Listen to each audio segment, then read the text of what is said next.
15वां अध्याय। राजा ने सारे शहर में यह सूचना कराई कि 8 वर्ष की आयु से लेकर वंदे देवो मां पतेशुर्गुरं वंदे जगत्कारणं वंदे पन्नकभूषणं मृगद्रहं वंदे पशूनां पतिं वंदे शूरशांकबन्दिनयनं वंदे मुकुन्दं प्रियाय वंदे भक्तजनार्तश्रियं वंदे शिवं शंकरं। बोलो शंकर भगवान की जय। वैशाख महात्म की जय। सनातन धर्म की जय। 15वां अध्याय। राजा ने सारे शहर में यह सूचना कराई कि 8 वर्ष की आयु से लेकर और 80 वर्ष तक के बुजुर्ग जो भी हो, मनुष्य जो है वैशाख की मेघ संक्रांति में सूर्य उदय से पहले स्नान जो नहीं करेगा, वह जो है दंड ने उसको जो है दंड दिया जाएगा। तो हमारे पास भी जो है 3-4 माताएं बुजुर्ग हैं, तो ये तो 4 बजे जो है स्नान कर लेते हैं। मैंने कहा ये 4 बजे स्नान कर लेते हैं। हाँ, फिर और उसको जो है दंड दिया जाएगा, या उसको जो है कहने वहाँ के राजा ने ये आदेश कर दिया कि उसको शहर से भी निकाल दिया जाएगा। पुत्र आर्यभार इष्ट मित्र चाहे कोई भी हो, जो वैशाख मास में धर्म का पालन नहीं करेगा, उसको चोर के समान समझूंगा। और प्रातःकाल पवित्र जल में स्नान करो और वैशाख मास में स्थान स्थान पर जो है प्याव लगवाओ और यथाशक्ति योग्य ब्राह्मणों को जो है दान करो तथा अन्य धर्म से कार्य करो। राजा ने प्रत्येक गांव में एक एक उपदेश करने वाला विद्वान ब्राह्मण नियुक्त कर दिया तथा 5 गांवों पर एक अधिकारी, इस पर एक चक्रवर्ती राजा के शासन में यह धर्म वृक्ष सारे देश में विस्तार पूर्वक फैल गया। इस राज्य में जो पापी मर जाते वह भी वैकुंठ को प्राप्त होते थे। वैशाख मास में एक बार के स्नान से पापों से मुक्त होकर कोई प्राणी भी यमपुरी को नहीं जाता। इस कारण उस सूर्यवंशी राजा ने यम के सब लेखों को मिटा दिया। मनुष्य के जो भी पुराने कर्म थे वह सब जो है पाप रहित हो गए और वहाँ पर जो है बेचारे चित्रगुप्त को के लिए लिखने के लिए वहाँ पर कुछ नहीं बचा तथा सब नरक वहाँ से खाली हो गए। तब एक समय नारद जी यमराज जी के पास जाकर कहने लगे कि हे राजन, नरक में पहले जैसे हाहाकार शब्द सुनाई नहीं पड़ते हैं। चित्रगुप्त के पास भी लिखने को कुछ नहीं है। हाथ पर हाथ रखे मुनि बैठे हैं और बड़े बड़े पापी भी अब तुम्हारे लोक में नहीं आते हैं। इसका क्या कारण है, मुझे समझाइए।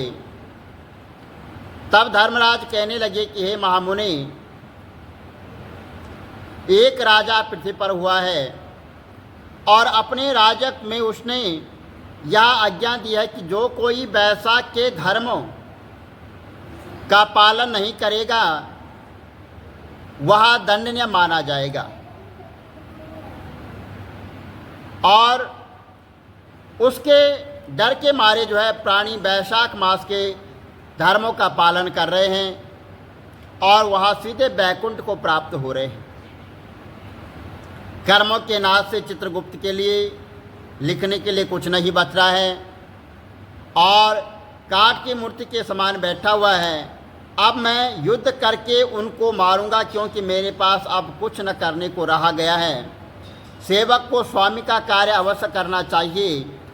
यदि वह मुझसे नहीं मरेगा तो ब्रह्मा जी के पास जाकर मैं निवेदन करूंगा इस प्रकार नारद जी से कहकर यमराज मृत्यु, रोग, जरा आदि सब सेवकों को अपने दूतों को साथ लेकर दंड धारण कर भैंसे पर चढ़कर पृथ्वी पर आया और सिंहनाद करते हुए उस राजा के नगरी की चारों ओर फैल गया और समस्त प्रजा अत्यंत भयभीत हो गई। राजा भी यह सुनकर कि यम ने नगर को चारों तरफ से घेर लिया है, अपनी सेना को सजाकर नगर के बाहर आया। राजा ने थोड़ी देर में ही मृत्युकाल तथा रोग और यमराज के दूसरे दैत्यों को मारकर वहां से भगा दिया। तब भैंसे पर सवार यमराज स्वयं राजा के सम्मुख आया और भीषण गर्जना करके राजा पर बाण चलाने लगा।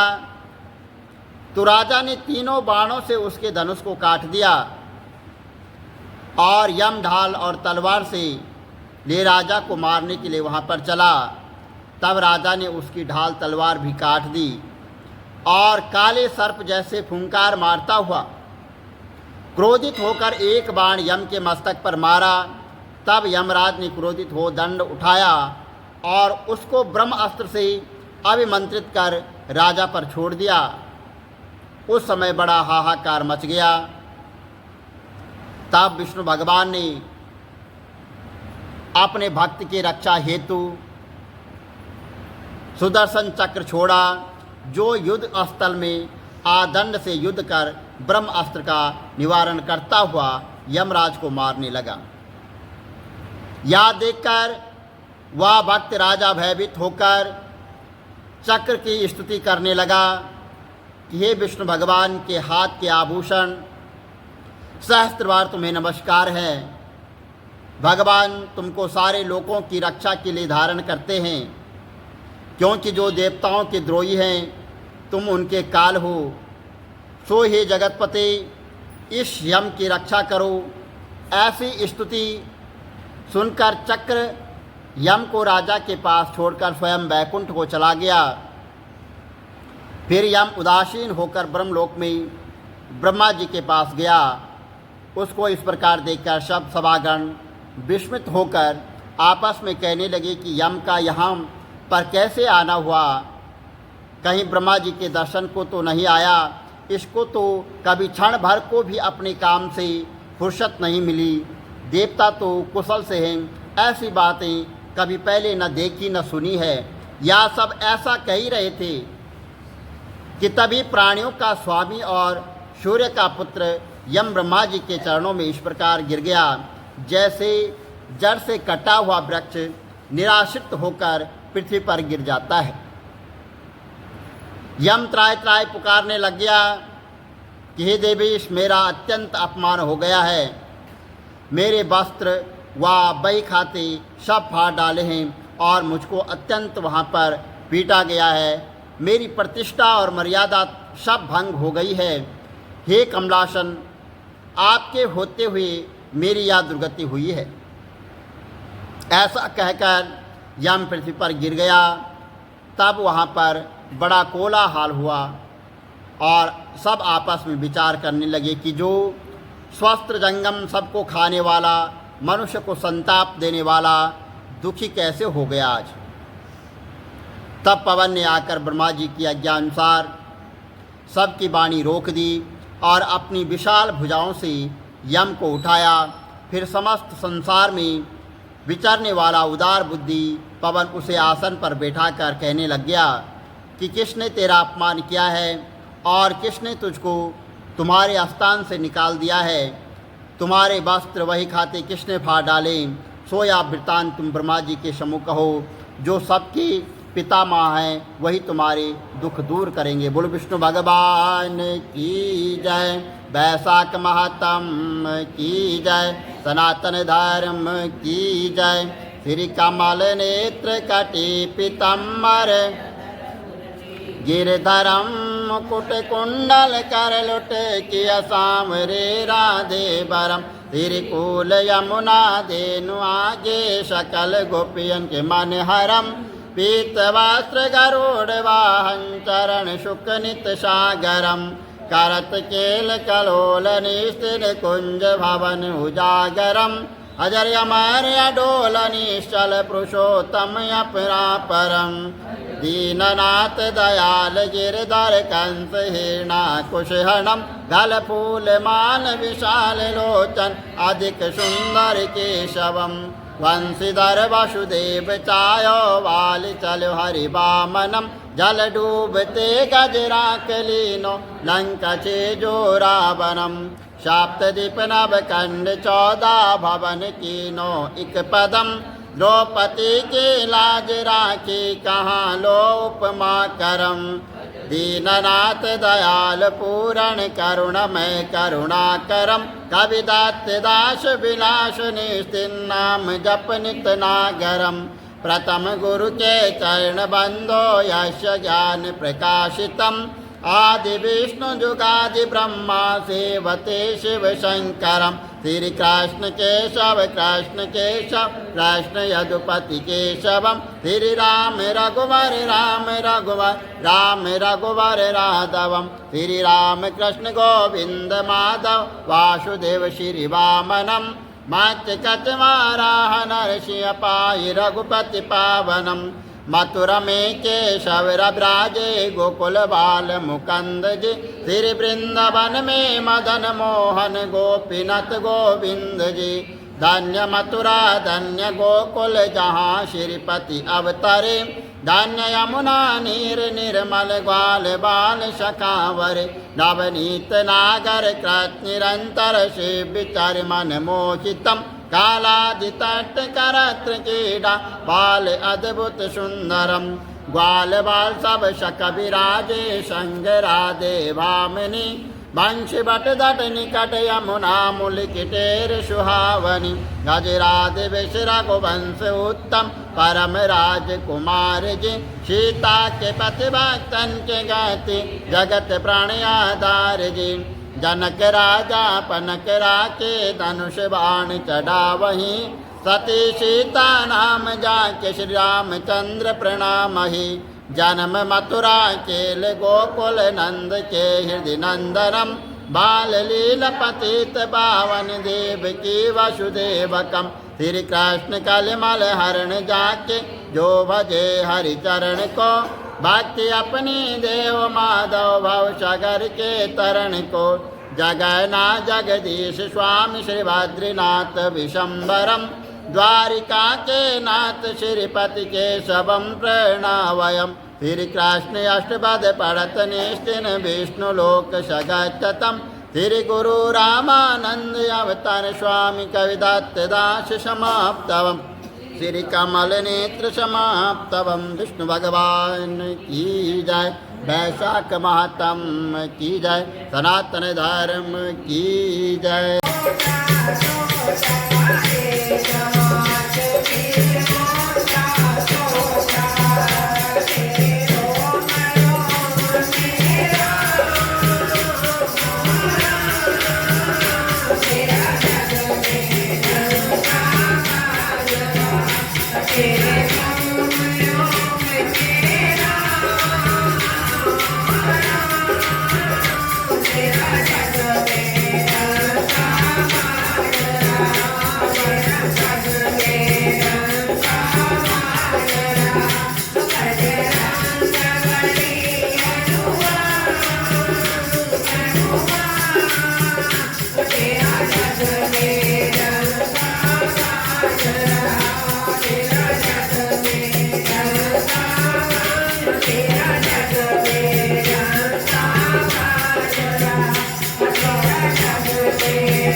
को लाज हमारी